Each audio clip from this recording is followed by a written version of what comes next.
और चलिए अब आगे बढ़ रहे हैं। देश को नए उपराष्ट्रपति मिल गए हैं। एनडीए उम्मीदवार सीपी राधाकृष्णन ने उपराष्ट्रपति चुनाव में जीत हासिल की। एनडीए के उम्मीदवार सीपी राधाकृष्णन को चुनाव में कुल 452 वोट मिले।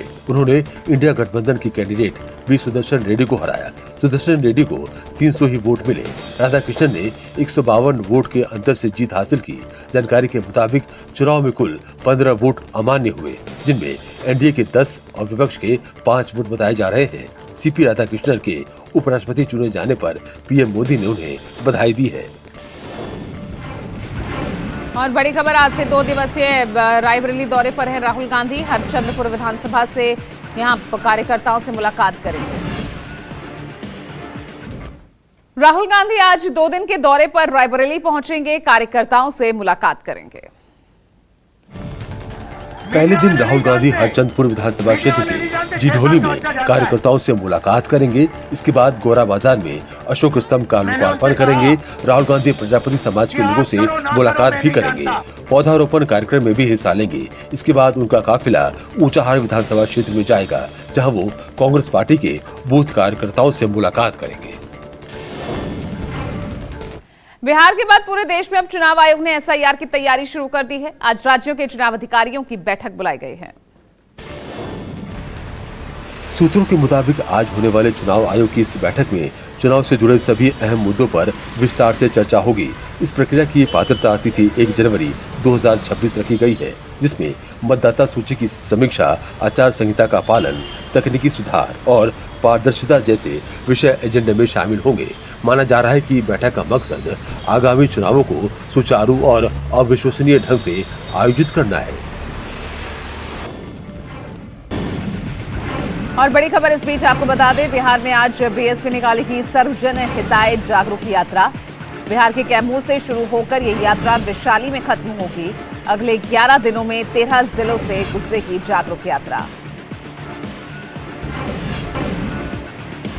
और बड़ी खबर, यूपी के संत कबीर नगर में बड़ी वारदात। निषाद पार्टी के प्रदेश सचिव पर हमला किया गया है। अब्दुल अजीम को बाइक सवारों ने गोली मारी है। और बड़ी खबर इस बीच, टैरिफ को लेकर अमेरिकी राष्ट्रपति ट्रंप का बड़ा बयान। अपने अच्छे दोस्त पीएम मोदी से बात करने को उत्सुक हूं। भारत और अमेरिका में व्यापार को लेकर बातचीत जारी है। दोनों महान देश सफल निष्कर्ष पर पहुंचेंगे।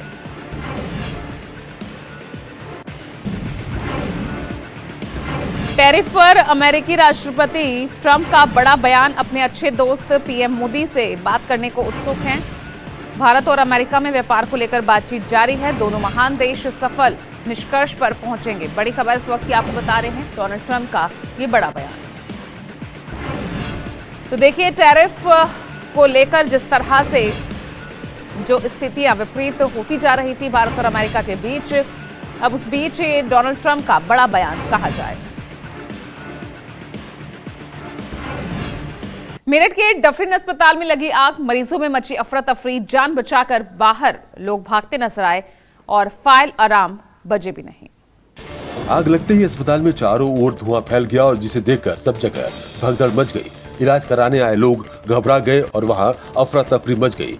फायर ब्रिगेड की गाड़ी ने मौके पर पहुंचकर आग पर काबू पाया, लेकिन चौंकाने वाली बात यह है कि अस्पताल में आग लगने पर भी फायर अलार्म नहीं बजे, जो सुरक्षा पर बड़े सवाल खड़े करता है। ये लगभग 7:30 पे मेरे पास सूचना आई थी, 5 से 3 घंटा घर पे, कि जिला महिला अस्पताल चिकित्सालय इसमें आग लगी है। तो तुरंत हमारी गाड़ी वहाँ से रवाना हुई और गाड़ी आने से पूर्व भी आग को पूर्ण रूप से बुझा लिया गया था यहाँ लोकल स्टाफ के द्वारा। दिल्ली के यमुना विहार में एसी ब्लास्ट। एक फूड हाउस आउटलेट में धमाके के साथ कंप्रेसर फट गया, 5 लोग घायल हुए। धमाका पिज्जा हट के ग्राउंड फ्लोर पर लगे एसी के कंप्रेसर में हुआ और आग धधक उठी और इसके साथ ही वहां हड़कंप मच गया। हादसे की सूचना मिलते ही दमकल विभाग की करीब 3 गाड़ियां मौके पर पहुंची और आग पर काबू पाया। इस हादसे में 5 लोग घायल हुए हैं, जिसमें पिज्जा आउटलेट के 3 कर्मचारी भी शामिल हैं। सभी घायलों को जेटीबी अस्पताल में भर्ती कराया गया, जहां उनका इलाज चल रहा है। दिल्ली पुलिस ने घटनास्थल का जांच कर मामले की जांच शुरू कर दी है। इस हादसे ने एक बार फिर सुरक्षा मानकों पर सवाल खड़े कर दिए हैं। खबर दिल्ली के प्रीत विहार से, जहां नई थार से नींबू कुचलने के चक्कर में शोरूम तोड़ दिया, जमीन पर गाड़ी को पलटा दिया, महिला ड्राइवर घायल हो गए। थार कार खरीदने के बाद महिला ने परंपरा के तहत गाड़ी के टायर के नीचे नींबू कुचलने की रस्म पूरी करने की इच्छा जताई, लेकिन महिला ने गाड़ी ऑन कर एक्सीलेटर कुछ ज्यादा ही जोर से दबा दिया। फिर क्या था, कार फर्स्ट फ्लोर से कांच तोड़ते हुए नीचे गिर गई। गनीमत ये रही कि एयरबैग मौके पर खुल गया, जिससे दोनों की जान बच गई। इस हादसे में महिला को चोटें आई हैं। हालांकि इस मामले में घायल महिला और शोरूम मालिक की तरफ से कोई शिकायत अभी तक पुलिस को नहीं दी गई है। महाराष्ट्र के ठाणे में बिल्डिंग ढहने से बड़ा हादसा हुआ, महिला की मौत हो गई और बहू भी गंभीर रूप से घायल है। ये हादसा ठाणे के मुंब्रा इलाके में दौलत नगर की लकी कंपाउंड में हुई, जहां सड़क पर टहल रही एक 62 साल की महिला की एक इमारत का एक हिस्सा गिरने से मौत हो गई। इसके साथ ही उसकी बहू गंभीर रूप से घायल हो गई। बताया जा रहा है कि 4 मंजिला इमारत के एक फ्लैट की दीवार का एक हिस्सा गिर गया और दोनों इसकी चपेट में आ गए। ये 4 मंजिला इमारत करीब 25 साल पहले बनाई गई थी। फिलहाल इमारत के सभी कमरे खाली करा दिए गए हैं और इमारत को सील कर दिया गया है। आगे की जांच की जा रही है। मध्य प्रदेश के रीवा में खाद वितरण केंद्र पर किसानों में भगदड़, महिला को कुचलते हुए गुजरी भीड़। खाद वितरण केंद्र का गेट खुलते ही किसान दौड़ पड़े। कुछ लोग जमीन पर गिर गए, लेकिन भीड़ महिलाओं को कुचलते हुए आगे गुजरती रही। 4 महिलाएं बुरी तरह घायल हुई हैं, 2 पुरुषों को भी चोटें आई हैं। बताया जा रहा है कि हादसा कॉलेज प्रबंधन की जिद और स्थानीय पुलिस प्रशासन की लापरवाही से हुआ। सुबह से गेट बंद रहने के बाद जैसे ही अचानक गेट खोला गया, किसान अपने टोकन पाने की होड़ में धक्का मुक्की करने लगे और देखते ही देखते भगदड़ की स्थिति बन गई। काठमांडू मेट्रोपॉलिटन सिटी के मेयर बालेन शाह ने जेंजी प्रदर्शनकारियों से मौजूदा अशांति के बीच संयम बरतने का आह्वान किया है। सोशल मीडिया पर शेयर किए गए एक मैसेज में शाह ने देश भर में बढ़ते तनाव के बीच शांति बनाए रखने की अपील की। उन्होंने लिखा, अब आपको और मुझे संयम बरतना होगा। आपकी पीढ़ी को ही अब से देश का नेतृत्व करना होगा। तैयार रहें। बालेन शाह काठमांडू के मेयर हैं। राजनीति में आने से पहले बालेन ने एक रैपर और कलाकार के रूप में पहचान बनाई थी। बताया जा रहा है कि बालेन शाह को प्रदर्शनकारी प्रधानमंत्री बनाने की मांग कर रहे हैं। उत्तर प्रदेश के हापुड़ में रील का खेल, पुलिस कस्टडी में खड़े युवक बनवा रहे थे रील, जांच में जुटी पुलिस।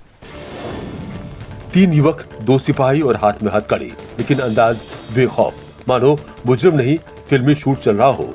ये वायरल वीडियो उत्तर प्रदेश के हापुड़ से सामने आया है, जहां 3 युवक सिपाही की कस्टडी में उनके साथ ही रील बनाते नजर आ रहे हैं। थाने के बाहर 20 सड़क खड़े होकर ये रील बनाने का खेल चल रहा है, जिसमें एक युवक कुछ ज्यादा ही उत्साहित नजर आ रहा है। ये वीडियो सोशल मीडिया पर शेयर होने के बाद हड़कंप मच गया। पुलिस इस मामले की जांच कर रही है। बिहार के भागलपुर में प्रेमी जोड़े को पकड़कर मंदिर में कराई शादी, 1 साल से अफेयर चल रहा था। प्रेमी जोड़े की शादी का वीडियो भी सामने आया है, जिसमें प्रेमी जोड़े सेल्फी मोड में वीडियो बना रहे हैं और कह रहे हैं कि उन्होंने अपनी मर्जी से शादी की है। लड़की ये भी बता रही है कि उसने अपने प्रेमी से शादी के लिए घर छोड़ दिया है। पूरा मामला भागलपुर से सामने आया है, जहां सनहोला थाना क्षेत्र के एक सरकारी अस्पताल के पास बैठकर दोनों बातचीत कर रहे थे। इसी दौरान गांव के लोगों ने देख लिया और पूछताछ शुरू कर दी। लड़के और लड़की ने खुद को प्रेमी जोड़ा बताया। बस यही सुनकर ग्रामीणों ने स्थानीय मंदिर में दोनों की शादी करा दी। मुरादाबाद में तेंदुए की दहशत, गांव में हाहाकार मचा, खेतों में काम और स्कूल जाने से लोग डर रहे। ये नजारा गांव के एक घर के बाहर लगे सीसीटीवी में कैद हुआ है। वीडियो में दोनों तेंदुए आकर सड़क पर बैठे और कुछ देर बाद सीधे जाते हुए नजर आ रहे हैं। साथ ही मुरादाबाद शहर और उसके आसपास में तेंदुए की दहशत लगातार बढ़ती जा रही है। ग्रामीण इलाकों से लेकर स्पेशल इकोनॉमिक जोन तक में तेंदुओं की चहलकदमी लगातार कैद हो रही है। इस बार मामला और भी गंभीर है, क्योंकि तीसरी आंख में एक नहीं 2 तेंदुए कैद हुए हैं। ग्रामीणों ने वन विभाग से जल्द पिंजरे लगाकर इन्हें पकड़ने की मांग की है। श्रावस्ती में 2 सांडों की भिड़ंत, बिलास तिराहे पर 1 घंटे तक यातायात प्रभावित हुआ। लोग दूर खड़े होकर देखते रहे बुलफाइट। दोनों सांड वर्चस्व की लड़ाई में एक दूसरे पर हमलावर हो गए। सांड अपने तेज सिंगों से एक दूसरे पर वार करते रहे। एक सांड जब आगे बढ़ता तो दूसरा पीछे हटकर पलटवार करता। इस दौरान सड़क पर लोगों की भीड़ जमा हो गई। भिड़ंत की वजह से महिलाएं और बच्चे घरों में दुबक गए तो कुछ जगह दूर खड़े होकर फाइट देखते रहे। राहगीरों को वहां से निकलने में परेशानी का सामना करना पड़ा। करीब 1 घंटे बाद ग्रामीणों ने साहस दिखाते हुए दोनों सांडों को अलग किया। हिमाचल प्रदेश के कुल्लू जिले में बीते 36 घंटों में कुदरत का कहर देखने को मिला और तबाही ऐसी जो बार बार हिमाचल में कहर बरपा रही है। ये तस्वीर बताने के लिए काफी है कि इस वक्त किस तरह से कुल्लू में कोहराम मचा हुआ है। तबाही की ये तस्वीरें डरा भी रही हैं और सता भी रही हैं। कुल्लू में लैंडस्लाइड की चपेट में आने से एक घर गिर गया। बताया जा रहा है कि इस हादसे में एक ही परिवार के 8 लोग दब गए, जिसमें एक व्यक्ति की मौत हो गई है, जबकि 3 लोगों को सुरक्षित रेस्क्यू कर लिया गया है। घायलों को इलाज के लिए सिविल अस्पताल भेज दिया गया है। हिमाचल प्रदेश के ही कुल्लू से एक और तस्वीर सामने आई। यहाँ भारी बारिश के बाद बंजार में गुसैनी स्कूल की बिल्डिंग गिर गई। कुल्लू में बंजार में बादल फटने से तबाही हुई है। ऊंचाई पर बादल फटने से भाखली और चेष्टा नाले में बाढ़ आ गई है, जिस कारण मलबा शगाड़ गांव में लोगों के घरों में जा पहुंचा है। यहाँ एक सरकारी स्कूल भी लैंडस्लाइड की भेंट चढ़ गया। देखिए किस तरह से कुछ ही सेकंड में स्कूल की ये इमारत टावर समेत भरभराकर जमींदोज हो गई। हालांकि राहत की बात ये रही कि यहाँ जानी नुकसान नहीं हुआ है।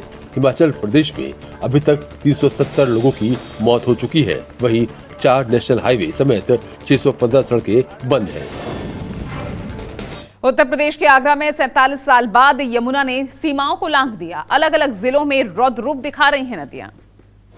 में बाढ़ का कहर जारी है। कई जिलों के लाखों लोग बाढ़ से प्रभावित हैं। नदी किनारे बसे खेत और गांव के बाद अब बाजार और आबादी वाले क्षेत्रों में पानी ठोकर मार रहा है। बाढ़ पीड़ितों ने रिश्तेदारों और परिचितों के यहाँ डेरा जमा लिया है। गंभीर हालातों को देखते हुए विधायक मैदान में नजर आ रहे हैं। धर्मपाल सिंह ने संपत्ति गढ़ी, गिजरौली, राय सिंह की गढ़ी, गोकुल नगर और अंजना एनक्लेव का निरीक्षण किया। साथ ही किसानों की फसलों और मकानों के नुकसान का मुआवजा दिलाने का आश्वासन दिया। गुजरात के बनासकांठा जिले में पिछले 2 दिनों में 16 इंच से ज्यादा बरसात हो चुकी है और इतनी बारिश से कई इलाकों में बाढ़ आ गई। तीनों तालुकाओं के दर्जनों गांव में 5 फीट तक पानी भरा हुआ है। वहीं कच्छ का रेगिस्तान भी तालाब में तब्दील हो गया है। भारी बारिश से बनासकांठा, पाटन और कच्छ जिलों में जल भराव की स्थिति पैदा हो गई है। राज्य और राष्ट्रीय राजमार्गों सहित सड़कों पर पानी बहने से कुछ जगहों पर यातायात ठप हो गया है। बनासकांठा जिले में भारी बारिश ने कई इलाकों में जनजीवन प्रभावित किया है। सुईगाम तलुका भी ग्रामीण सड़कों पर भी बारिश का पानी भरा हुआ है। इसके चलते सुईगाम तलुका का बनासकांठा जिले से संपर्क टूट गया है।